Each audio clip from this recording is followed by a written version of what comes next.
No, that's wrong. Dixie Diamonds 132.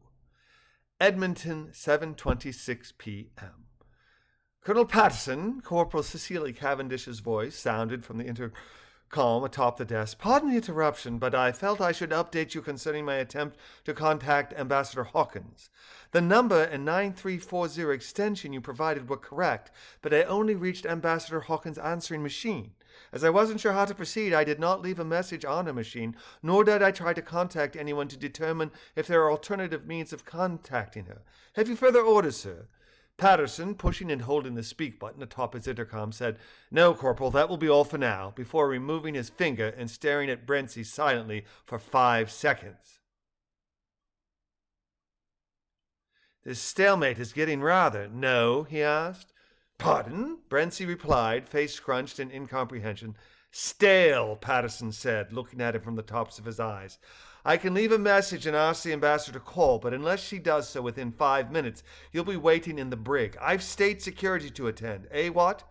I have her beeper number on file, Brentsy said, rubbing his tongue around his left top canine tooth, but I don't have it memorized. With your permission, I could radio my Brentsy copter and access it via my personal assistant.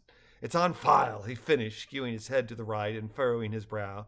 Last chance, Patterson said. This is it. There will be no more running in circles chasing our tail. Pushing his intercom's call button, he said, Cecilia, send Corporal Lee in a monotone, then added, make sure he has his handcuffs, his voice denoting that his patient was at its end. And tell the radio room we'll be over with a prisoner. Yes, Colonel Cavendish said, Corporal Lee with handcuffs, and alert the radio room. Right away, sir. We're waiting on an ASIO agent to arrive, Patterson said to Brentsy. Seems they've questions for you. You said you're hunting a drone that escaped from your home, but that it's one of Rosier's. Why was his drone at your home, and how did it escape exactly? The design was his, Brentsy replied. I was able to create a duplicate that he discovered and then tried to destroy it. A double knock on the door produced in from Patterson as he stood, nodded at, returned the salute from, then said to Corporal Lee, handcuff the prisoner. We need to go to the radio scene to see if he's 100% windbag or actually has some minor capacity to tell the truth. Stand up, Brentsy, he added as Lee removed his handcuffs from his belt and stood behind BCB. Put your hands behind your back, Lee said authoritatively. Waist high, clasp your hands. Complying with the demand, Brentsy said, second time today, second time in my life after being cuffed. You boys really know how to show a guest a good time.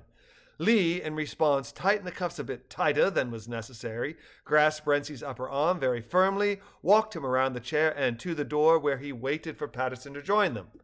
Patterson grabbed his hat, placed it atop his head, opened the door and said, Please, after you, rolling his eyes at Brentsy's continued insistence that he was a champion of justice when everything pointed to the opposite, while wondering when the ASIO agent would arrive.